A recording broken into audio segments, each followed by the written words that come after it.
Hello, my dear students. I welcome you all in my class Learn English with Bhavna Mishra Pandey.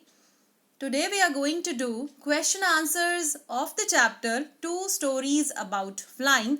This is your third chapter from the book First Flight. Students, the detailed analysis of this chapter we already have done in the previous video. Now let's start our question number 1. Why was the young seagull afraid to fly? Young seagull उड़ने से क्यों डरता था? Do you think all young birds are afraid to make their first flight? आप क्या सोचते हैं कि सारे जो birds हैं वो अपनी first flight लेने में डरते हैं? और are some birds more timid than others? क्या कुछ birds ज़्यादा ही डरपोक होते हैं? Do you think a human baby also find it a challenge to take its first step? क्या लगता है आपको कि ह्यूमन बेबीज के साथ भी ऐसा ही होता है? उनको फर्स्ट स्टेप लेने में ये उनके लिए क्या एक चैलेंज की तरह होता है? उनको भी डर लगता है या उनकी क्या फीलिंग्स होती हैं? So let's start the answer. Young seagull was afraid to fly because it was his first flight. क्योंकि ये उसकी फर्स्ट फ्लाइट थी. He doubted that his wings would not be able to support him. उसको अपने आप पे doubt था, अपनी एबिलिटीज पे डाउट था कि उसके जो विंग्स हैं वो उसको सपोर्ट नहीं करेंगे उड़ने में. We are well aware that journey to 1,000 miles begin with a single step. और ये हमको सबको अच्छे से पता है कि 1,000 माइल्स चलने के लिए, किसी भी काम को करने के लिए उसकी एक अच्छी बिगनिंग होनी चाहिए. मीन्स उसकी शुरुआत तो होनी चाहिए. Means first step is must. तो फर्स्ट स्टेप लेना कंपल्सरी है and it is very difficult to take that first step. और वो फर्स्ट स्टेप लेने के लिए आपको क्या चाहिए? बहुत सारा करेज. लेकिन उस यंग सीगल में उस करेज की कमी थी. Thus, I think all birds must be hesitating before taking their first flight. और मेरी ओपिनियन में शायद सभी बर्ड्स को शुरू में हेजिटेट होता होगा कि वो अपनी फर्स्ट फ्लाइट लें या ना लें. कैसे उड़ें, उतना करेज गैदर करना is a very difficult thing. Some more than others. कुछ ऐसा सोचते हैं और कुछ अपनी फर्स्ट फ्लाइट जल्दी ही ले लेते हैं. जैसा कि यंग सीगल वाले चैप्टर में था, उसके यंग सीबलिंग्स जो थे वो सब शॉर्टर विंग्स होने के बावजूद भी उड़ने लग गए थे. Yes, just like young birds. Now, human babies also hesitate while taking their first step. So last question में ये पूछ रखा है, इसके last option में, do you think a human baby also find it as a challenge? तो human babies भी क्या इसे एक challenge के रूप में लेते हैं? Here the answer is yes. Just like young birds, human babies also hesitate while taking their first step. क्योंकि बच्चे को अपने आप पे बिलीव नहीं होता कि वो अपनी फर्स्ट स्टेप ले लेगा या नहीं लेगा. Okay, question number 2. The site of the food मैडन्ड him. यानी कि वो इतना ज़्यादा हंग्री था सीगल कि फूड की साइट यानी फूड के बारे में सोचते ही और उसकी तरफ थोड़ा सा देखते ही वो एक तरह से पागल जैसा हो रहा था. मैडन्ड हिम मतलब बहुत ज़्यादा पागल हो जाना किसी चीज़ के लिए, क्योंकि वो बहुत ज़्यादा हंग्री था, स्टारवेशन की कंडीशन में था.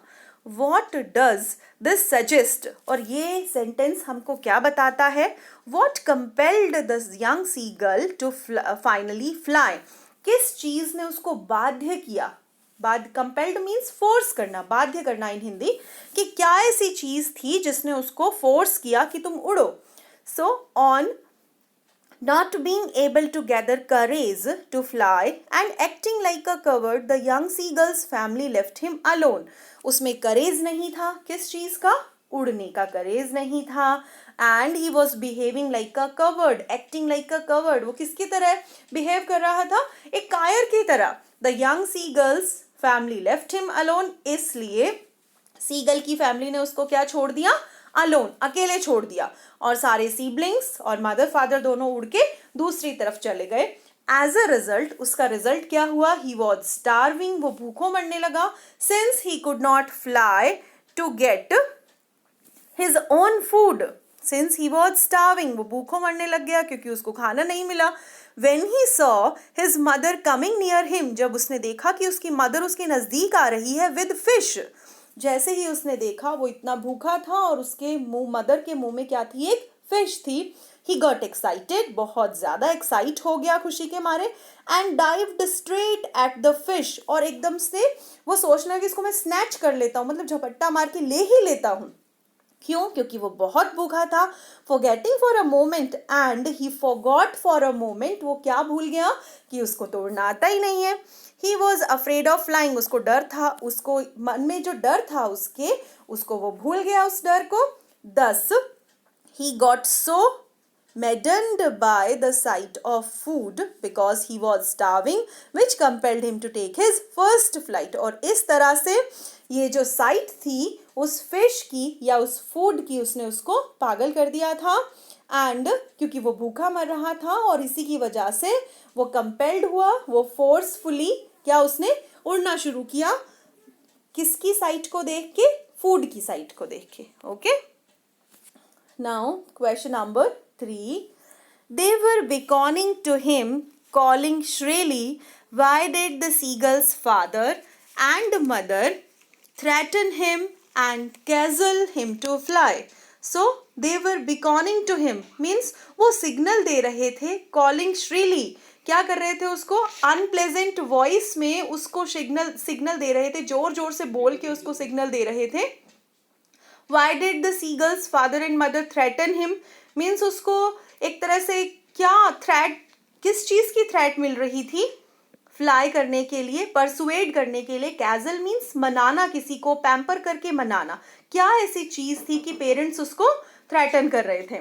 Unlike his younger siblings, the poor seagull could not gather enough courage to take his first flight. उसके जो यंगर सीबलिंग्स थे, उन यंगर सीबलिंग्स ने मच शॉर्टर विंग्स, छोटे विंग्स होते हुए भी क्या किया था? उड़ना शुरू कर दिया था. Thus his parents stunted him, लेकिन उसके पेरेंट्स क्या कर रहे थे? कंटिन्यूसली उस पर टंट कर रहे थे. फॉर बीइंग अ कवर्ड, क्योंकि वो बिहेव कैसे कर रहा था? एक कवर्ड की तरह बिहेव कर रहा था. They even threaten it to let it starve if it did not try.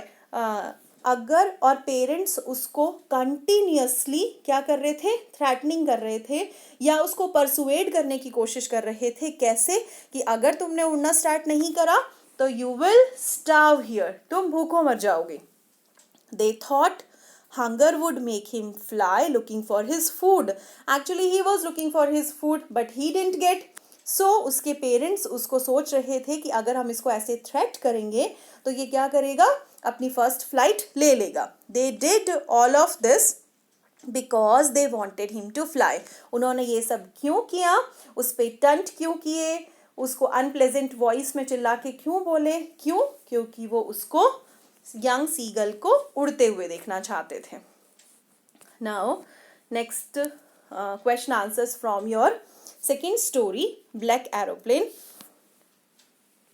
I will take the risk. What is the risk? Why does the narrator take it? तो I'll take the risk, वो ऐसा कौन सा risk था जो narrator लेना चाहता है? So the risk here refers to not doing the right thing. कौन सा रिस्क था? कि उसने सही काम नहीं किया. What was that thing? Which is flying back to Paris. उसके आगे सामने उसको क्या नजर आ रहा था? एक स्टॉर्म नजर आ रहा था. When he came to know about the storm, जब उसको स्टॉर्म के बारे में पता चल गया था, लेकिन वो वापस से पेरिस की तरफ नहीं मुड़ा. This was the risk. यही रिस्क था. Despite being aware of bad weather, बुरा वेदर होने के बावजूद भी the pilot headed straight into the storm and risked his life. उसने क्या किया? पायलट ने वापस से वो कहाँ चला गया? उस स्टॉर्म में चला गया, जबकि उसको जाना कहाँ था? वापस से वो पेरिस जा सकता था.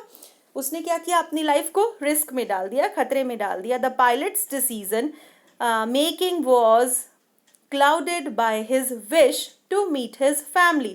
तो पायलट का जो डिसीजन था क्या था? उस स्टॉर्म में अपने ओल्ड डेकोटा को डालने का, मीन्स उस स्टॉर्म को पार करने का जो डिसीजन था वो क्या था? बहुत बड़ा रिस्क था. लेकिन ये रिस्क वो क्यों ले रहा था? Because he wished to meet his family, और वो अपनी फैमिली से मिलना चाहता था. And he wanted to take a very good meal with his family. तो ये उसकी विशेज जो थी वो उस पर ओवर पावर हो रही थी. He so desperately wanted to be with his family and have that English breakfast that had been dreaming of all day. वो क्या कर रहा था, वो डेस्परेटली मतलब बहुत बुरी तरह से उसकी डिज़ायर उस पर ओवर पावर हो रही थी अपनी फैमिली से मिलने की, इंग्लिश ब्रेकफास्ट करने की. And he had been dreaming all day. पूरा दिन वो ड्रीम्स ले रहा था किसके, अपनी फैमिली से मिलने के. That he took the risk of not going back. और उसने क्या रिस्क लिया कि मैं वापस नहीं जाऊंगा, इसी तूफान में अपने ओल्ड डेकोटा को उड़ाऊंगा. सो describe the narrator's experience as he flew the aeroplane into the storm. तो नरेटर का एक्सपीरियंस कैसा था जब वो अपना एरोप्लेन उस स्टॉर्म में उड़ा रहा था, ब्लैक क्लाउड उसके सामने आ गया था. The narrator was frightened as he lost control of the plane. Narrator डर गया था क्योंकि उसका जो कंट्रोल था अपने प्लेन पे वो खो चुका था. He lost the control. He felt helpless. और क्या था, बहुत ज़्यादा हेल्पलेस महसूस कर रहा था, मजबूरी महसूस कर रहा था वो. As the compass and other instruments had stopped working. System जो था, कंपास एंड इंस्ट्रूमेंट, वो सब फेल हो गए थे. Nothing outside the aeroplane was visible. बाहर कुछ भी विजिबल नहीं था. Everything was black when suddenly in the mist of nowhere. और पता नहीं कहाँ से अचानक क्या हुआ, an unknown plane was visible. और एक अननोन प्लेन वहां पे विजिबल यानी प्रेजेंट हो गया, दिखाई देने लगा. And the pilot was eager to help him. और वो जो दूसरा अननोन पायलट था उसने हाथ हिला के ओल्ड डेकोटा वाले एरोप्लेन का जो पायलट था उसको हेल्प करने की सोची. The narrator was panicking because there was very less fuel. और नरेटर और भी बहुत ज़्यादा पैनिक हो रहा था. क्यों?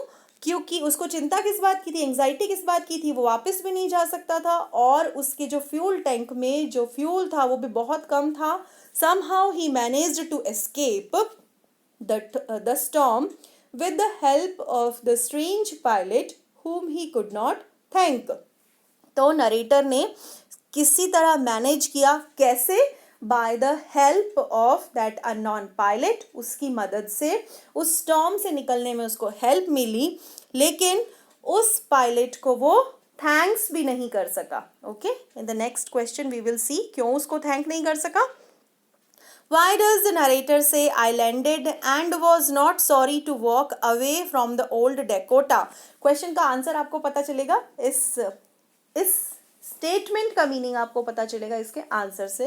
Let's read the answer. When the narrator safely landed, जब वो बहुत सेफ लैंड हो गया, he wanted to say thanks to the pilot of the black aeroplane who saved his life. अब वो क्या करना चाहता था, उस अननोन एरोप्लेन वाले पायलट को थैंक बोलना चाहता था, थैंक्स करना चाहता था. But the control room was at some distance. लेकिन जो कंट्रोल रूम था वो थोड़ी सी दूरी पे था. To reach there he had to walk that distance. अब उस दूरी पे पहुंचने के लिए उसको बहुत ज़्यादा चलना पड़ा. उसके मन में क्या थी, एक्साइटमेंट किस चीज़ की थी, अपनी फैमिली से मिलने की और एक इंग्लिश मील, अच्छा सा मील लेने की. लेकिन उसने यहाँ पे बोला कि आई डोंट माइंड, मुझे इतनी डिस्टेंस भी अगर कवर करनी पड़े तो मैं करूँगा क्योंकि उस दूसरे पायलट ने मेरी जान बचाई है.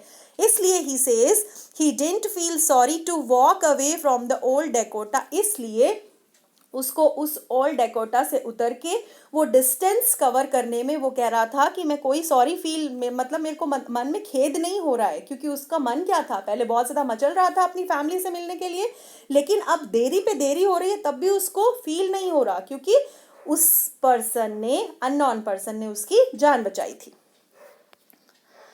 Next question.